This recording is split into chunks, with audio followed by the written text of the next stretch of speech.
그들 같은 경우에는 누가 죽으면 그 사람과 가장 가까운 여성들과 아이들한테 그 사람의 뇌를 먹게 하는.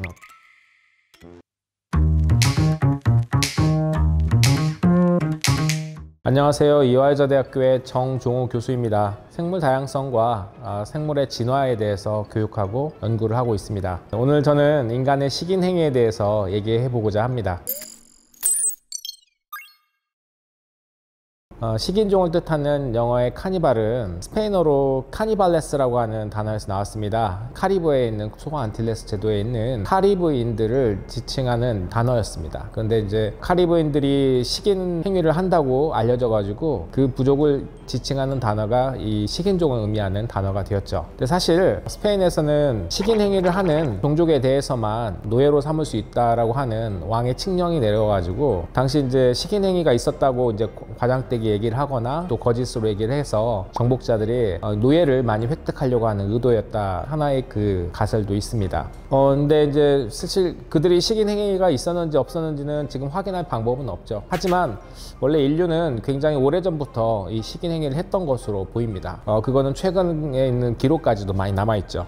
후기 구석기 시대 이전에 전 세계 인류 화석에 식인 행위의 증거들이 남아 있습니다. 예를 들어 프랑스의 몰라게르시 동굴에서 발견된 네안데르탈린 유적인데요. 거기는 다른 포유동물의 뼈도 같이 이때 발견됐는데 보통 이제 먹기 위해서 살을 발라내고 하는 과정들 있잖아요. 그런 과정들의 흔적들이 사람 뼈에도 남아 있었어요. 그래서 사람을 먹이로 한 것이 아니냐라고 하는 강력한 증거가 되고 있습니다. 또 뿐만 아니라 북미 대륙에 있는 인디언의 유적지 아나사지 유적지 같은 경우에는 역시 사람의 뼈를 잘라내고 골수를 파먹은 그런 흔적들이 남아 있어서 우리 조상인 네안데르탈린과 또 우리 현생 인류의 먼 조상들도 식인 행위를 했던 것이 아닐까라고 하는 추측과 함께 그 증거들이 남아있게 되었습니다. 우리가 왜 식인행위를 하는지, 우리 인류가 식인행위를 했더라고 하는 것은 분명한 사실입니다. 분명한 사실인데 그거에 대한 이유에 대해서는 좀 복잡합니다. 예를 들어 먹이가 부족한 경우, 먹을 것이 부족한 경우에는 1921년과 22년에 있었던 러시아 대기근, 1932년과 1933년에 있었던 우크라이나의 대기근 시절에 어린아이들을 잡아먹었다는 증거가 굉장히 많이 있습니다. 기록도 많이 있고요. 일단 사람 같은 경우에는 쉽게 사람과 마주칠 수 있잖아요. 특히 어린아이라든지 노약자들, 힘없는 사람들은 배고픈 시절에는 쉽게 다른 사람들의 먹을 것이 되기도 했습니다. 제가 이제 어렸을 때 본 영화 중에 얼라이브라고 하는 영화가 있었는데요. 1972년 우루과이 공군기 571편이 이제 안데스 산맥에 추락을 했습니다. 조난된 45명 중에 16명이 살아남았는데 그 16명이 아무것도 먹을 것이 없는 안데스 산맥에서 버틸 수 있었던 이유는 죽은 사람들의 사체를 먹으면서 살아남을 수 있었거든요. 굉장히 유명한 사례고 그 실화를 이용해서 만든 게 바로 그 얼라이브라고 하는 영화인데, 그 영화를 보시게 된다고 하면은 극한 환경에 처했을 때 사람들이 어쩔 수 없이 그렇게 사람의 사체를 먹을 수밖에 없는 것들을 확인할 수가 있습니다. 또 이제 종교나 장례 의식으로도 일어나는데요. 부족에 따라 다르겠지만 죽은 사람들을 기리는 의미에서 살점을 먹고 그런 행위들이 있었던 것 같고요. 장례라고 하는 사람을 죽었을 때 땅에 묻는 행위, 사실 땅에 묻는 행위가 있게 된 것은 그 사람을 기린다는 측면도 있지만 사실은 이 매장 형식이 있기 전에는 그냥 사체를 집안 주변 좀 멀리 갖다 버리는 경우가 있었겠죠. 그런데 그러다 보니까 그 사체를 노리고 오는 포식자와 사람들을 위협하게 되죠. 그런 걸 막기 위해서 일부러 이제 사람이 죽게 되면 살점을 다 이렇게 먹고 뼈만 남게 만드는 경우가 있었다고 합니다. 동물들이 꼬이는 것을 막을 수가 있겠죠. 이거는 이제 어떤 가족에 대한 지금의 어떤 윤리 관점으로 생각하시면 안 돼요. 그 사람들이 살점을 발라서 먹게 된 이유 중에 하나는 어떤 자신들의 어떤 위협을 감소시키려고 하는 것들, 그 이유도 있겠죠. 또 이제 전쟁에서 승리한 경우 패배한 적들을 죽여가지고 그들의 심장이라든지 혈액을 먹는 행위들은 동서양을 막론하고 모두 다 기록되어 있는 일종의 의식과 같은 것들이었습니다. 우리 인류에는 참 그런 식인과 관련된 풍습이나 행위들이 굉장히 흔하게 있었던 것으로 생각됩니다. 우리 사람들이 이제 지성을 갖게 되면서 식인 행위를 피하게 되죠. 사람 외에 다른 것들 먹을 것이 굉장히 다양하게 있잖아요. 그렇기 때문에 동물에서도 사람의 식인 행위와 비슷한 동종 포식 행위가 있습니다. 같은 종을 먹는다는 뜻이죠. 거의 모든 생물 종에서 나타납니다. 특별히 육식종에서만 나타나는 게 아니라 초식하는 동물 중에서도 나타나는 굉장히 만연한 동물과 동물 사이의 상호작용이죠.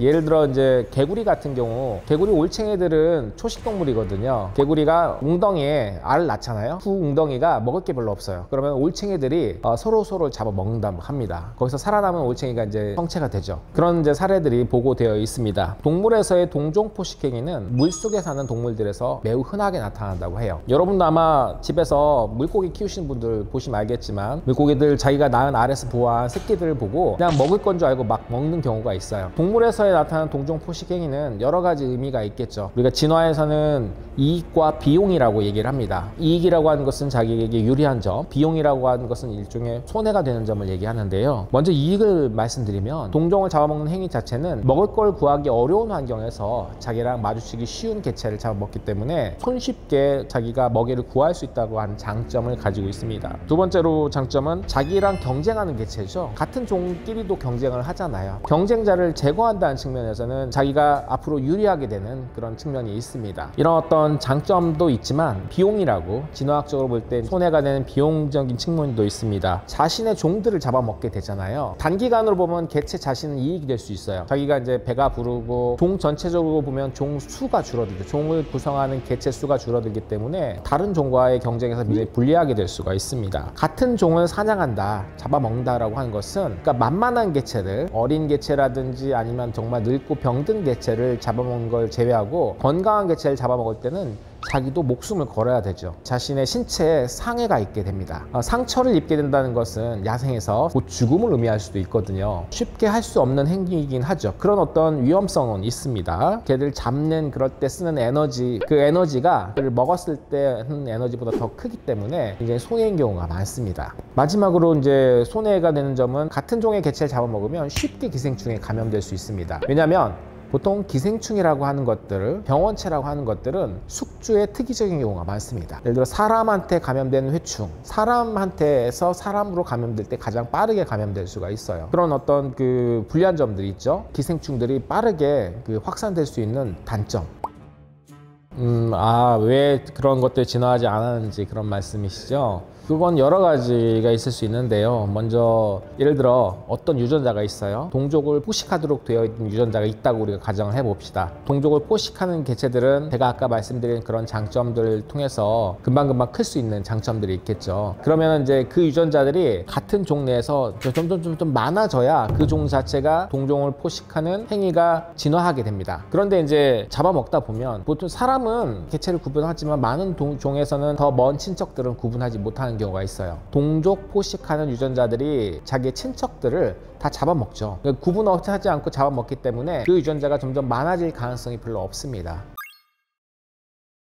진화학적으로 볼 때 이제 우리가 왜 이런 동종 포식이 진화하지 못하느냐, 야생에서 동종 사냥이 어렵다라는 부분이 있어요. 사람 같은 경우에도 마찬가지입니다. 아이나 아니면 정말 노인이나 이런 사람들은 동종 포식 당할 수 있겠지만 영리하죠. 그러니까 사람이 식인을 하려고 하면은 굉장히 위험하게 됩니다. 동물도 역시 마찬가지고요. 웬만하면 자기가 먹을 수 있는 다른 먹이가 있다라고 할 때는 동종 포식하지 않아요.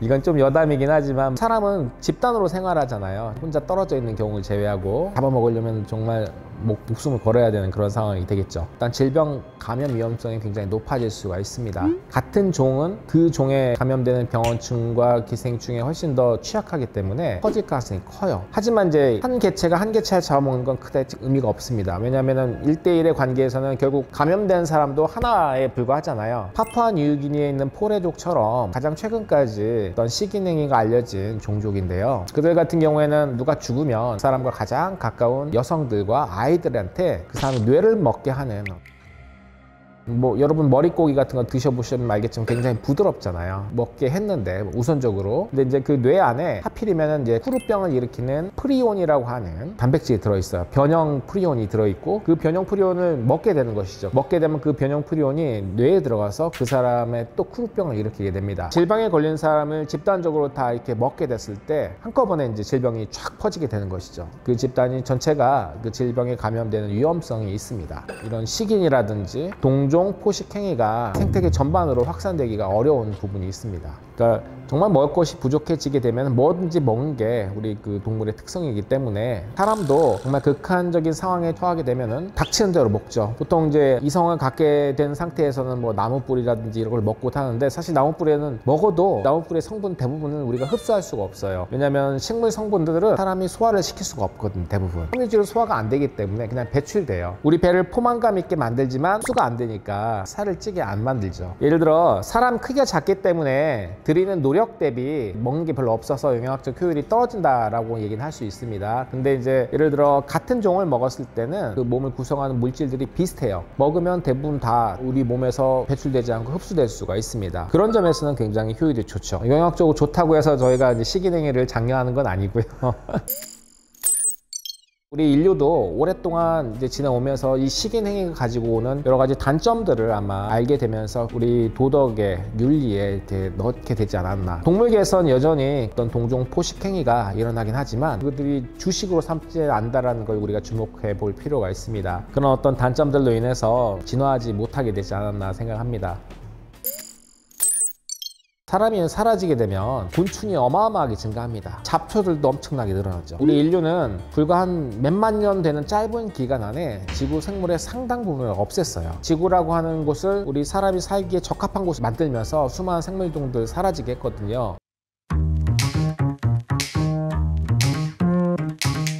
안녕하세요. 이화여자대학교 정종우입니다. 생물 다양성과 생물의 진화를 교육하고 연구하고 있습니다. 오늘 이 시간에는 지구에서 인간이 갑자기 사라지면 어떤 일이 일어날지를 한번 얘기해 보도록 하겠습니다. 생명의 역사가 거의 그래도 한 35억 년 정도 된다고 얘기를 합니다. 이 역사 동안에 우리 인류라고 하는 호모사피엔스라고 하는 이 종 하나가 미친 영향처럼 큰 이런 생물이 없었습니다. 저는 사람이 없어지면은 지구 환경이 어떻게 변할까, 이런 부분에 대해서 좀 관심은 있었습니다. 사람들은 자기가 살고 있는 공간과 또 자기가 먹고 살 어떤 경작지 이런 것들을 하기 위해서 야생의 서식지를 싹 다 밀고 거기에다가 건물을 짓고 그 다음에 경작지를 만들고, 그러다 보니까 이제 거기에 살고 있던 야생 동식물들을 없애버리게 되는 거죠. 여러분 아시겠지만 우리 동물원에 가보세요. 우리나라에 없는 수많은 동물들을 볼 수 있죠. 우리 집에 있는 어항이라든지 이런 데 보게 되면 저기 열대 아마존에 있는 그런 어떤 물고기들을 데리고 올 겁니다. 사람은 전 세계로 막 왔다 갔다 하면서 수많은 동식물들을 원하든 원하지 않든 막 왔다 갔다 해서 섞고 있어요. 그렇죠. 황소개구리 이런 것들 있잖아요. 그건 원래 북아메리카에 잘 살고 있던 애들인데 이 데려와가지고 우리나라 생태계를 크게 교란시킨 동물이잖아요. 마찬가지로 우리나라 생물이 외국 가가지고 거기를 크게 교란시킨 애들도 굉장히 많습니다. 칡 같은 것들도 미국 같은 데 가가지고 해를 끼치고 있고, 칡이 이렇게 뿌리를 확 내리잖아요. 그래서 다른 식물들을 잘 못 자라게 하는데요. 장수 말벌 사례도 TV에 자주 나왔잖아요. 말벌 같은 경우에는 작은 벌들을 잘 잡아먹습니다. 꿀벌도 잡아먹고, 사람들도 쏘이게 되면 정말 생명이 위험할 정도로 강한 독을 가지고 있잖아요. 또 우리나라에 있는 참개 같은 종류들, 유럽 같은 데 가가지고 참개들 하는 행동이 제 방에 구멍을 뚫는데 제 방이 막 무너지고 이런 경우가 있습니다. 우리나라만 외래종의 피해를 입은 게 아니라 다른 나라도 많은 피해를 입고 있어요. 여러분 드시는 가축, 곡식 이런 것들 전부 다 우리가 품종 개량을 한 거거든요. 예를 들어 벼 같은 경우에도 원래 야생벼는 곡식 나달이 몇 개 열리지 않습니다. 그런데 그걸 많이 열리게끔 만들죠. 그리고 우리가 아까 넓혀놨던 경작지, 거기에 예를 들어 우리나라 같은 경우에는 벼, 외국 같은 건 밀, 이런 소수의 재배종들을 꽉 채우고 있죠. 사람이 인위적으로 서식지를 바꾸고 거기에 우리에게 도움이 되는 종들만 막 키우게 되는 겁니다. 야생 동식물도 밀려나고, 인류는 어떻게 보면 지구 생태계에 굉장히 강력한 빌런이라고 볼 수가 있습니다.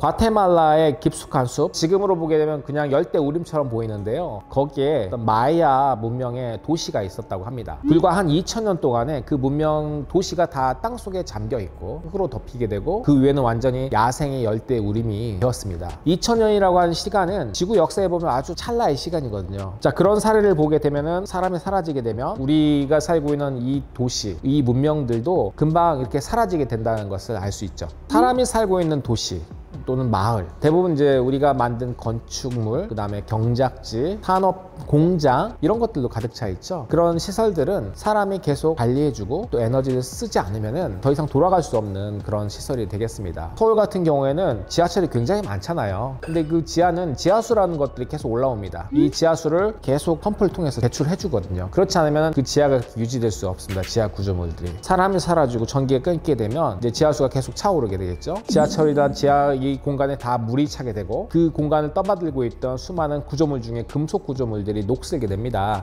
붕괴하게 됩니다. 그래서 도로도 꽉 꺼지고 지하 구조물 위에 있는 이런 건물들도 굉장히 위험하게 되겠죠. 여러분들 아마 보셨어요. 콘크리트 사이사이에 풀이 막 자라는 것들, 그런 이제 풀들이 곳곳에 자랄 겁니다. 걔들이 뿌리를 내리면서 아스팔트나 콘크리트를 다 부십니다. 처음에는 그러니까 이제 생태학적으로 볼 때 천이라고 하는 단계가 일어나는데요. 초기에는 이런 풀들이 잘 자라요. 근데 여러 가지 이유로 불이 잘 일어납니다. 야생 초원도 역시 불이 잘 나요. 사람이 살고 있던 건물도 금방 타버리겠죠. 그래서 붕괴를 가속화시키는 결과를 초래합니다. 특히나 이제 원자력 발전소 같은 경우에는 핵 분열이라고 하는 과정들을 제어를 하는 겁니다. 만약에 이제 사람이 없다라고 하면 그 제어가 안 됩니다. 제어가 되지 않으면 원자 폭탄, 이런 폭탄이 되는 거죠. 방사능이 노출되고 되고 폭발이 일어나게 되면 역시 이제 인간이 만든 여러 가지 문명의 구조물들도 같이 다 사라지게 되는 겁니다. 보통 이런 사람이 없게 되면은 우리 인류가 만든 구조물들은 한 100년 이내에 다 소멸된다고 보고 있습니다.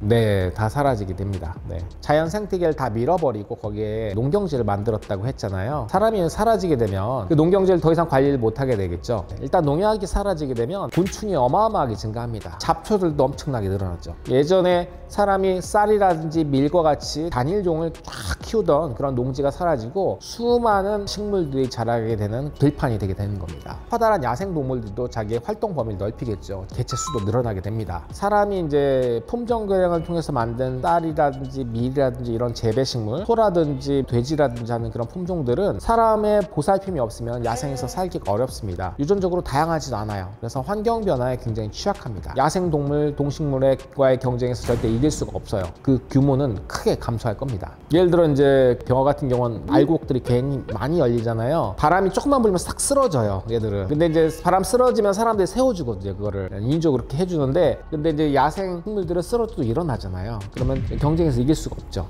호랑이 표범들이 여기 살았다는 게 믿겨지지 않을 정도로 우리나라 같은 경우에 거의 이 동물들이 다 멸종했습니다. 대형 포유류들이요. 특히나 이제 육식 포유류들이 거의 없는데요. 한반도에 있던 호랑이와 같은 종들이 시베리아에 남아 있습니다. 만약에 이제 야생화가 점점 진행되게 된다고 하면은 그 호랑이들이 점차적으로 이제 자기가 살고 있던 범위를 확장해가지고 내려오겠죠. 다만 이제 그 시간이 뭐 며칠을 몇 년은 아닐 거고 몇십 년 또는 뭐 몇백 년에 걸쳐가지고 그들이 범위를 확장하니까 오늘날처럼 사람이 막 호랑이를 데리고 저기 아프리카 데려가고 뭐 이런 것이 안 되기 때문에 순전히 그냥 걸어서 점차적으로 확산해 가지고 나가게 됩니다. 각 지역에 그 고유의 어떤 야생 동식물들의 군집들이 만들어지게 되는 것이죠. 우리 인류는 불과 한 몇만 년 되는 짧은 기간 안에 지구 생물의 상당 부분을 없앴어요. 지구라고 하는 곳을 우리 사람이 살기에 적합한 곳을 만들면서 수많은 생물종들 사라지게 했거든요. 우리가 자연적인 멸종들이 있습니다. 대멸종이라고 하는 시기가 5번 있었습니다. 백악기 말에 공룡이 다 없어진 것도 그 대멸종 중에 한 번이에요. 근데 지금 현재 일어나고 있는 멸종은 우리가 6번째 대멸종이라고 일컫는 사람들이 있습니다. 사람에 의해서 일어나기 때문에 보통 하나의 종이 생겨나기 위해서는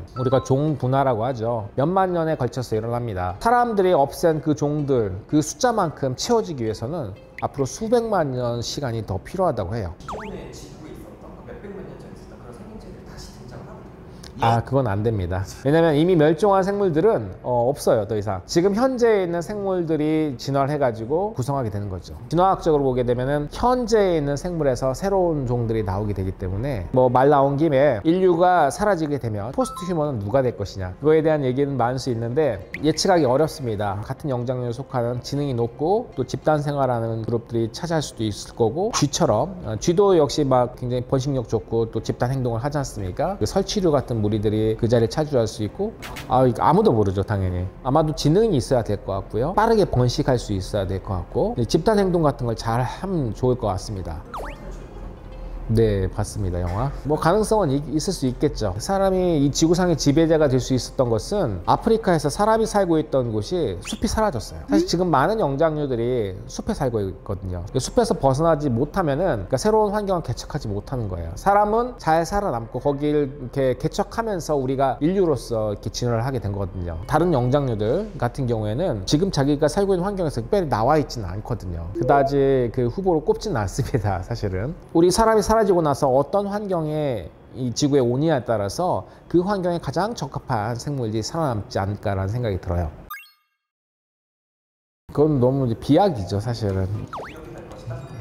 그렇죠. 뭔가 근거가 있으면 모르겠는데 생물의 진화에 있어서는 적어도 미래를 예측하는 건 정말 어렵다라고 하는 것은, 그래서 이런 분야를 공부하시는 분들은 야, 생물이 어떻게 진화할 것이다 얘기를 하진 않아요.